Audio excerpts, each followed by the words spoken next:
This is Robert Broom with Global Revolution Live. I'm here with Matt Taibbi from Rolling Stone and James Woods with ACT TV. We're here at the Trnc convention, and this is Tuesday.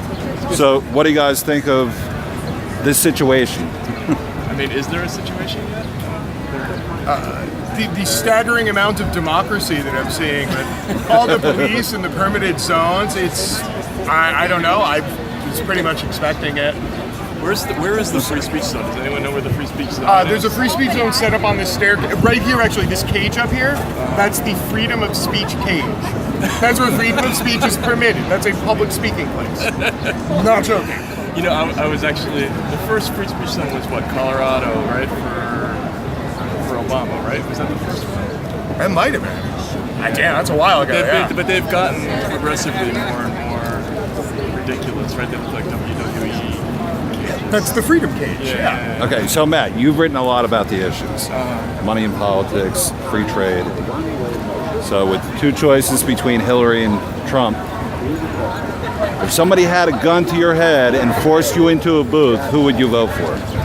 Yeah, I'd really rather not say. That's eating the bullet. But I think this is the most depressing election cycle.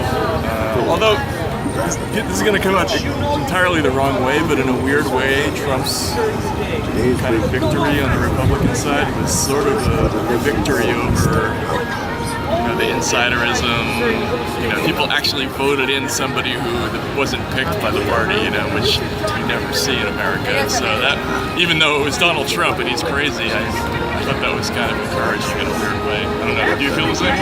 I don't know. When I was watching the primaries, they got like 4 primaries in, and Jeb Bush had $180 million. And he couldn't come in better than 5th. Exactly. And Bernie Sanders was surging, and I was like, this is it. This is the populism when the American people finally go we're done voting for the establishment candidate. Right. And Jeb Bush just got he got mauled like a little baby. And he wasn't even as terrible as everybody said. He just, people didn't want to vote for him because they knew he was the party person. And so the Republicans got it. And so of course, Democrats and liberals like to think that they're more cerebral and smarter. So my assumption was, well, if the dumbed down Republicans are going to vote for the outsider, surely principled Democrats are going to do the same thing. Nope. Okay, so about the issues, big one is TPP and get money out. What do you think? Comparison between the two. Who do you think? Who do you think will do more damage? The two parties are basically identical, right? Right. I mean, I think that's the problem with the way we cover politics in general in this country is the mainstream media. We're trained to focus on the differences between the two parties, but the places where they're identical are the places that are most sinister, and we never talk about that. I mean, we just had who's that idiot Jeff Sessions was just talking, and he's praising Trump for being against the free trade agreements, but he voted for all of them. He was pro-CAFTA, pro the Oman Treaty, pro the Peru Treaty, all of them. They're all for it, and so there are differences between the two parties, but the areas are really the same.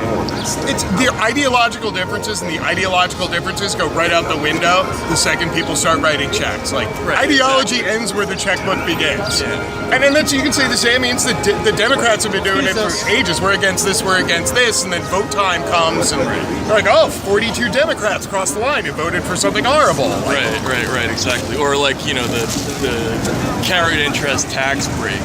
Every Democrat in the world will say they're against that, but then when it comes time to actually vote, 40% of them voted for it. Exactly. Yeah. So Democracy Spring next week we'll be doing an action, another mass civil disobedience in Philadelphia. You're not going to be able to make it there. So what would you say to the people who are going to get arrested? Who are going to get arrested? I don't know. I mean, I definitely approve of people going out and protesting. I think they should try to break through.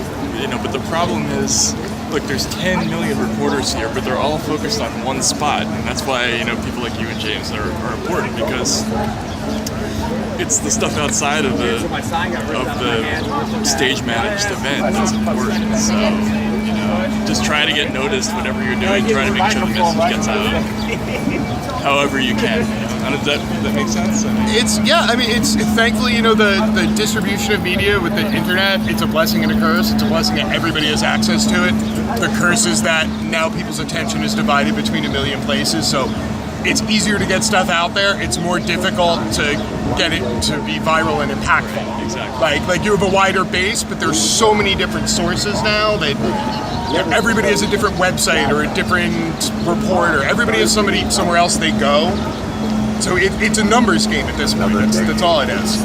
Okay, so you were the quickest journalist to get out in front of Barack Obama.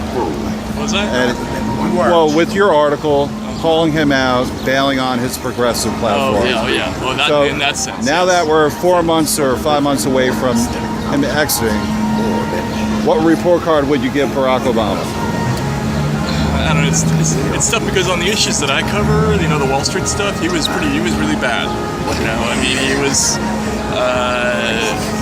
in terms of not prosecuting the people on Wall Street who were guilty of really ridiculous crimes. They were worse than the Bush administration. You know, the Bush people at least prosecuted the Enrons and the Adelphias and the WorldComs and all that. On other issues, you know, Obama maybe was a little bit better.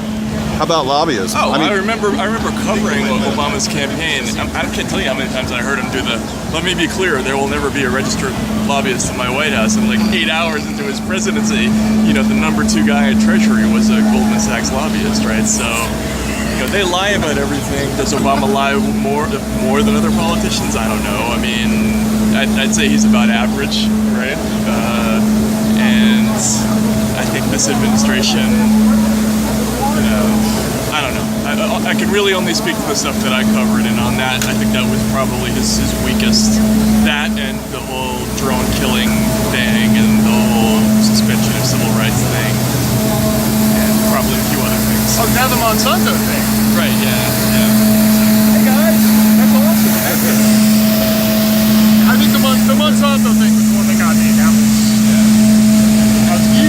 he campaigned on that. Right. And he put, what, 4 Monsanto people into the FDA in the first year? Right. It's like the Monsanto FDA. It's ridiculous. But the Obama campaign should be like a teaching moment for everybody in America, because he campaigned on lots of really specific shit. Guantanamo, drug reimportation, you know, single payer healthcare, like all kinds of stuff. And as soon as what they do is they get into office and they say, oh well, because they're Republicans, we can't do it, so we have to like change. And then what ends up happening is you get this nothing burger in the end. And you know, I don't know. I just think people tend to believe in the person, they believe in the image more than they believe in the evidence of past behavior. And all the evidence says that they do the same thing over and over again. They just lie to you and then retreat, right? I don't know. Okay.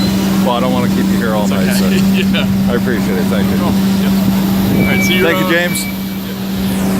Peace.